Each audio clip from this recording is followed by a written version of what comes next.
Hello friends, एक बार फिर से आपका बहुत बहुत स्वागत है हमारे इस चैनल पर।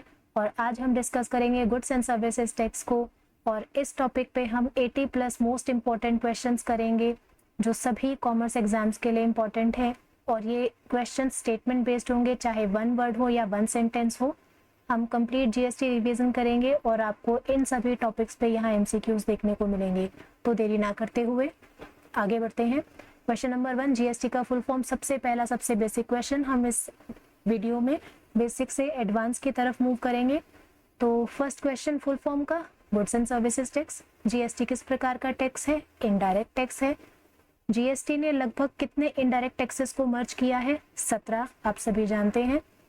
जीएसटी लागू होने से पहले कास्केडिंग इफेक्ट किससे संबंधित था? कास्केडिंग इफेक्ट होता है टैक्स ऑन टैक्स। एक ही राज्य के भीतर ट्रांजैक्शन होने पर कौन से टैक्सेस लगते हैं? इसको हम बोलते हैं इंट्रा स्टेट ट्रांजैक्शन, और इसमें सीजीएसटी और एसजीएसटी लागू होता है। यूनियन टेरिटरी में सप्लाई होने पर कौन से टैक्सेस लगते हैं? तो उसमें लगेगा एक तो यूनियन टेरिटरी वाला यूटीजीएसटी और एक CGST.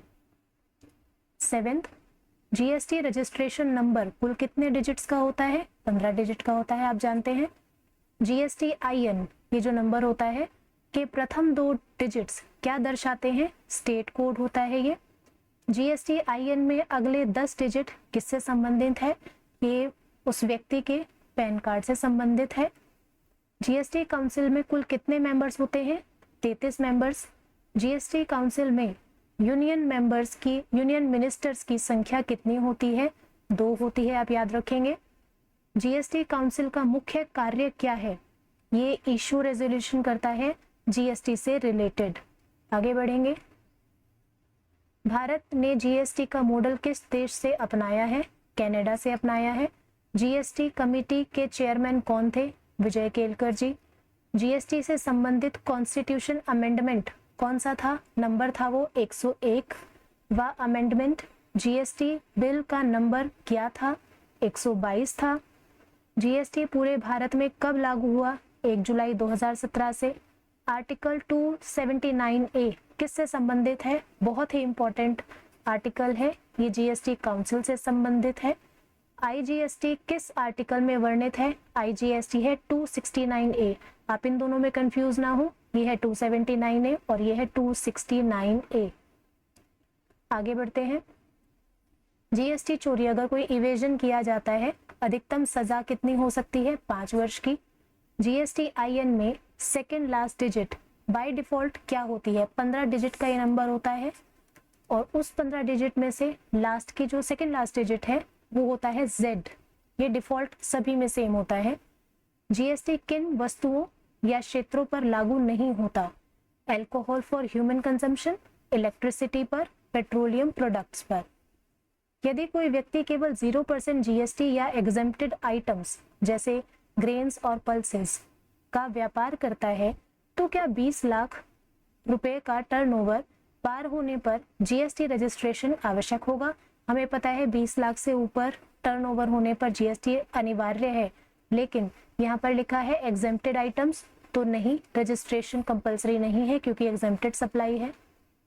Provisional GST IN, PID का मतलब है प्रोविजनल आईडी है, अभी आपने अप्लाई किया है, टेम्परेरी आईडी है, को फाइनल जीएसटी आईएन में कितने दिनों के भीतर कन्वर्ट करना होता है? 90 दिनों के अंदर। भारत के अपडेटेड जीएसटी 2.0 सिस्टम में मुख्य टैक्स स्लैब कौन कौन से हैं? तो ये हैं अब हमारे 5, 18 और 40% के। किन वस्तुओं के व्यापारी कॉम्पोजिशन स्कीम का लाभ नहीं ले सकते हैं? तो इसमें आता है हमारा ice cream, pan masala, tobacco and manufactured tobacco substitutes. Tobacco से रिलेटेड प्रोडक्ट्स नहीं आते हैं। यदि किसी टैक्सेबल पर्सन की सभी सप्लाईज ₹10 लाख से कम हो, लेकिन वह इंटर स्टेट सप्लाई करता है, तो क्या जीएसटी रजिस्ट्रेशन आवश्यक होगा? देखिए अब यहाँ अमाउंट से क्रॉस नहीं हो रहा है, लेकिन इंटर स्टेट सप्लाई कर रहा है, और आपको पता है इंटर स्टेट सप्लाई चाहे 1 रुपए की हो, रजिस्ट्रेशन कंपलसरी होता है।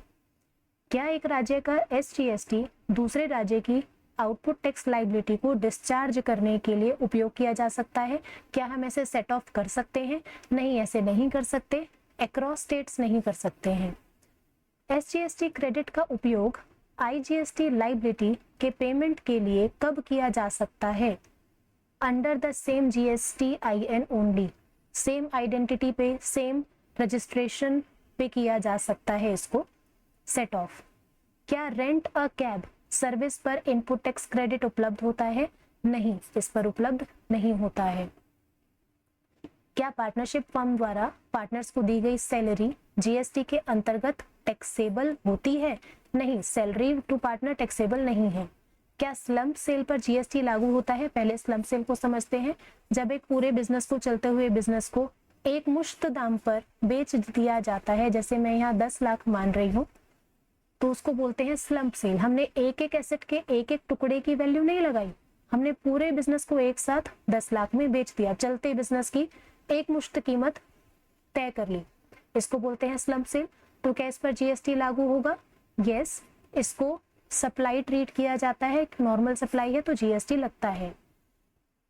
1.5 करोड़ रुपए तक टर्नओवर वाले टैक्स पेयर्स के लिए इनवॉइस पर HSN कोड लिखना कैसा है?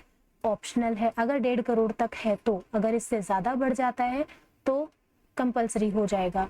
अब डाउट आता है ये HSN का फुल फॉर्म क्या है? ये होता है हार्मोनाइज्ड सिस्टम ऑफ नॉमेनक्लेचर। ये गुड्स के लिए यूज किया जाता है, टेंजिबल आइटम्स के लिए। क्या कॉम्पोजिशन स्कीम के अंतर्गत registered person input tax credit ले सकता है? नहीं, जब आप कॉम्पोजिशन स्कीम में है तो आप ITC नहीं ले सकते हैं। क्या अंडमान एंड निकोबार आइलैंड में जीएसटी लागू होगा, जबकि पहले वहां वैट नहीं था? पहले वैट नहीं था, लेकिन अब जीएसटी लागू होगा, क्योंकि जो जीएसटी है वो नेशन वाइड टैक्स है, वो देश के सभी एरियाज पे लगता है। यूनियन और स्टेट्स के बीच करों के वितरण की व्यवस्था किस आर्टिकल में दी गई है? आर्टिकल 270 बताता है कि यूनियन और स्टेट के बीच में कैसे जो जीएसटी कलेक्शन है उसका बंटवारा होगा।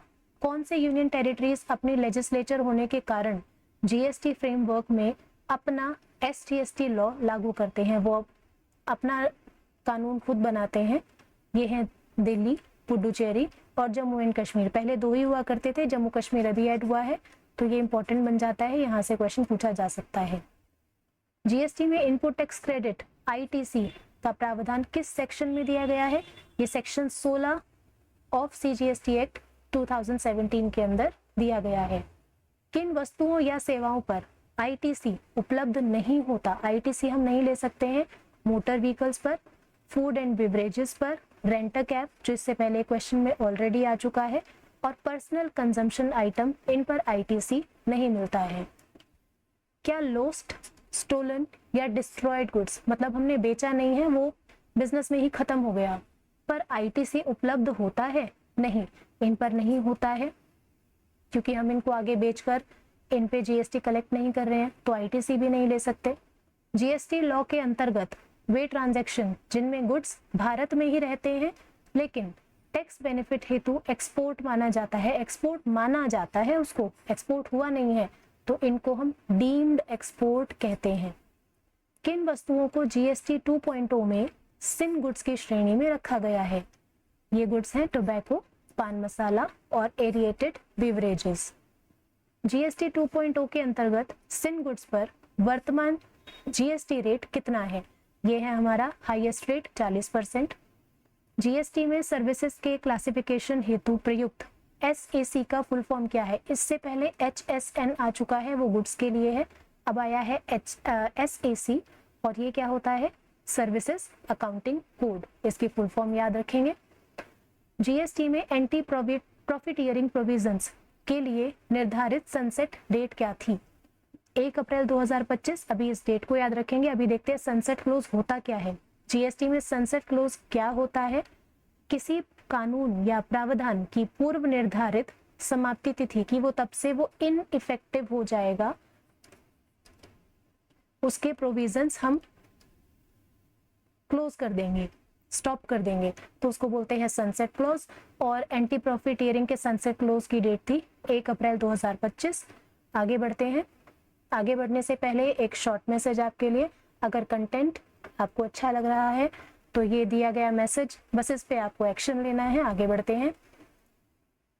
सनसेट डेट से पहले दर्ज पेंडिंग एंटी प्रॉफिटियरिंग कंप्लेंट्स को अब कौन हैंडल करता है? जो पहले से पेंडिंग चल रहे हैं केसेस, उनको कौन अब हैंडल कर रहा है आज के टाइम में? अगर वो केस अभी तक भी पेंडिंग चलते आ रहे हैं तो जो जीएसटी का एपीलेट ट्रिब्यूनल है, इसका प्रिंसिपल बेंच इसको हैंडल कर रहा है। जीएसटी काउंसिल के अनुसार एंटी प्रॉफिटियरिंग प्रोविजंस की आवश्यकता अब क्यों कम मानी गई है? क्यों इसको सनसेट क्लोज के अंडर इसको रखा गया, इसको क्यों अब स्टॉप कर दिया? क्योंकि अब बाजार को स्थिर माना जा रहा है और माना जा रहा है कि जो बाजार के डिमांड और सप्लाई के फोर्सेस हैं वही आपस में प्राइसेस को तय करने में सक्षम है। जीएसटी में कंपोजिट सप्लाई क्या होती है? दो या दो से अधिक गुड्स या सर्विसेज का naturally bundled supply composite supply होता है। जैसे हम एग्जांपल ले, अगर हम एक होटल में जाते हैं तो होटल में रुकने के साथ साथ कार की पार्किंग, वहाँ का रेस्टोरेंट सर्विसेज, वहाँ का स्विमिंग पूल की सर्विसेज, वहाँ के बार लाउंजेस, जो एक्स्ट्रा सर्विसेज हम लेते हैं वो सभी आ जाती हैं, कंपोजिट सप्लाई का पार्ट बनती हैं। कंपोजिट सप्लाई का प्रावधान सीजीएसटी एक्ट की किस सेक्शन में दिया गया है? तो कंपोजिट सप्लाई आती है सेक्शन 230 के अंडर। कंपोजिट सप्लाई में मुख्य वस्तु या सेवा को क्या कहा जाता है? उसको हम बोलते हैं प्रिंसिपल सप्लाई। कंपोजिट सप्लाई में कंपोजिट सप्लाई में पूरे पैकेज पर टैक्स रेट किसके अनुसार लगता है? वो लगता है प्रिंसिपल सप्लाई, मेन जो कंपोनेंट है उसके बेसिस पर। जीएसटी में मिक्स्ड सप्लाई क्या होती है? मिक्स सप्लाई होती है जब अलग अलग इंडिपेंडेंट गुड्स या सर्विसेज को आर्टिफिशियली बंडल्ड करके सप्लाई करना। जैसे दिवाली पर जो पैकेजेस आते हैं जिसमें वो गिफ्ट पैक्स बनाए हुए होते हैं डिफरेंट आइटम्स को कंबाइन करके, वो मिक्स सप्लाई का एग्जांपल है।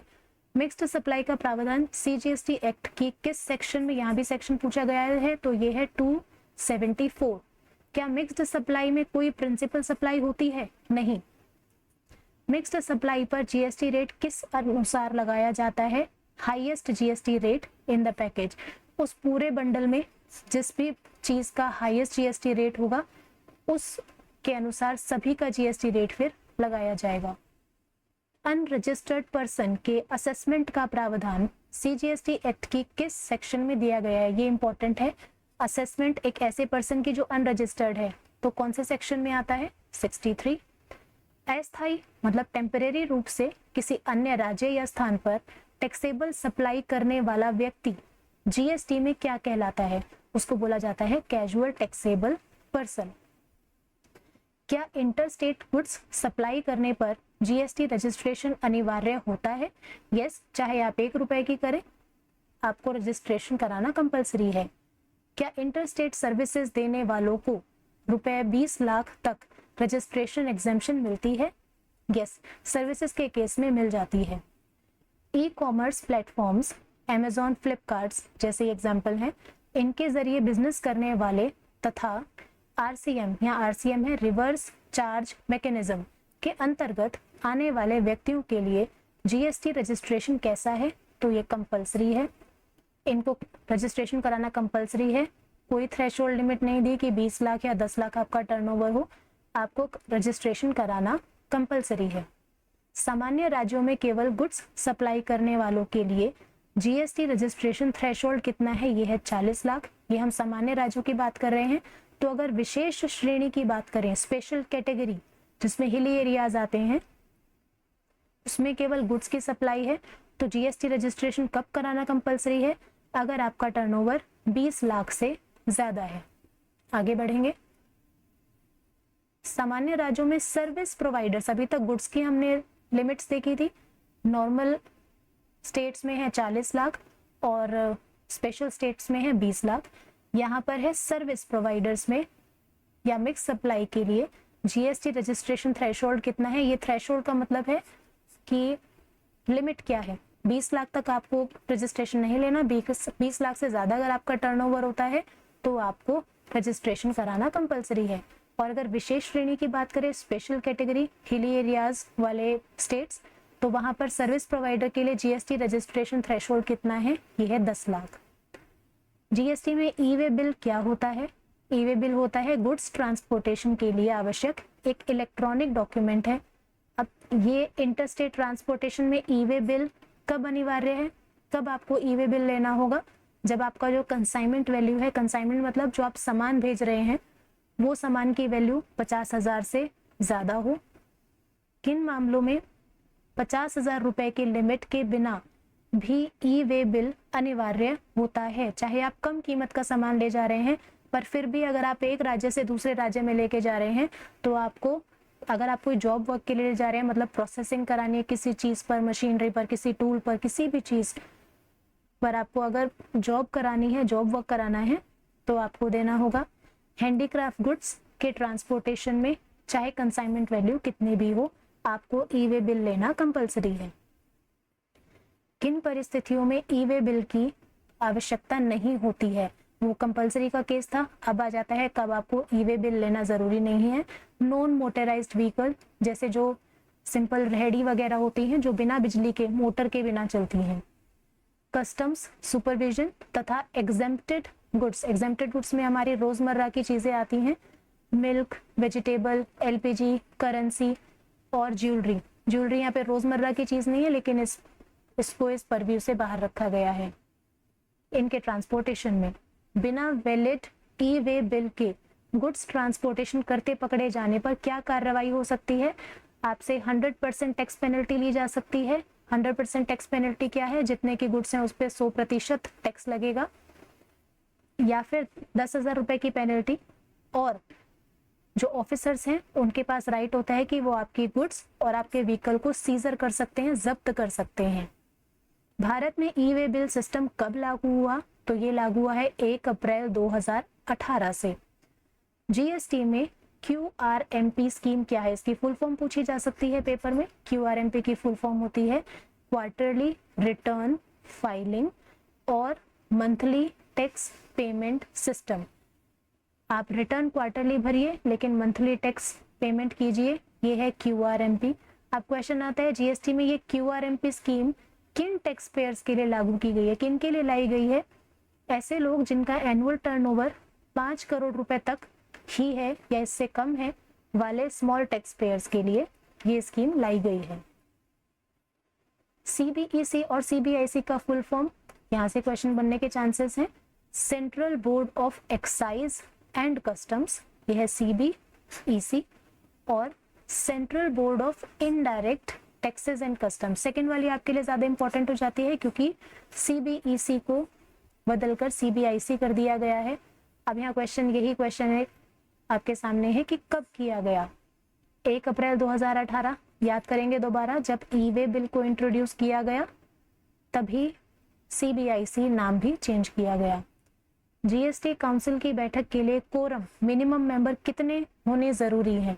तो ये होने चाहिए टोटल मेंबर का 50% होना जरूरी है, तभी आप कोई बैठक, कोई मीटिंग कर सकते हैं। जीएसटी काउंसिल में किसी निर्णय को पारित करने के लिए कितने प्रतिशत वेटेड वोट्स का बहुमत आवश्यक होता है? तो यहाँ पर 75% वेटेड वोट्स, जिसको हम बोलेंगे 3/4 जो मेंबर्स हैं वो अगर डिसीजन को अप्रूव करते हैं, यस करते हैं, हरी झंडी दिखाते हैं, तभी वो डिसीजन फाइनल होगा। जीएसटी काउंसिल में केंद्र सरकार के वोट्स की वेटेज क्या है? केंद्र सरकार की वेटेज है यहाँ पर 1/3 या फिर 33.33%। और ऐसे ही अगर हम यूनियन टेरिटरीज के वोट्स की अगर देखें तो इसकी वेटेज है 2/3 या फिर 66.66%, यूनियन की ज्यादा है। जीएसटी रजिस्ट्रेशन के बाद व्यापारी को दिया जाने वाला 15 अंकों का विशिष्ट पहचान नंबर क्या कहलाता है? उसको बोलते हैं GSTIN। इससे रिलेटेड क्वेश्चन पहले आ चुके हैं। ये 15 अंकों वाला, स्टार्टिंग के 2 अंक क्या हैं, फिर 10 अंक क्या हैं, लास्ट का सेकंड लास्ट Z होता है। अब इसको यहाँ दोबारा लाने का पर्पस है ताकि आप इससे कंफ्यूज ना हो। GSTN, ये GSTIN है और ये GSTN है। GSTN क्या होता है, इसका मुख्य कार्य क्या है? फुल फॉर्म देखिए, goods and services tax network. यहाँ पर कोई नंबर की बात नहीं हो रही, ये नेटवर्क है। और इसका काम क्या होता है? GST पोर्टल के माध्यम से रजिस्ट्रेशन, रिटर्न फाइलिंग और टैक्स पेमेंट सिस्टम का मैनेजमेंट करना। ये जीएसटीएन का मुख्य कार्य होता है। यही से सारी रिटर्न्स फाइल करना, उनको रजिस्टर करना और टैक्स पेमेंट सारा इसी जीएसटीएन पोर्टल से किया जाता है।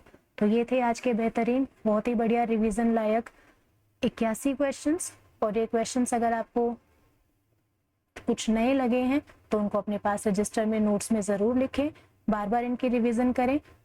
बहुत रैपिडली हमने रिवाइज कर लिया है इसको, तो आपको जब भी मन करे कि जीएसटी को एक बार रिवाइज कर लेना चाहिए तो इस वीडियो को चलाकर एक बार सभी पॉइंट्स को सुन लें, आपका अच्छा खासा रिवीजन हो जाएगा जीएसटी के बारे में। थैंक यू सो मच यहाँ तक बने रहने के लिए। वीडियो कंटेंट पसंद आ रहा है तो चैनल को ज़रूर सब्सक्राइब करें, वीडियोस को लाइक करें और शेयर करें अपने फ्रेंड्स के साथ। Thank you, take care.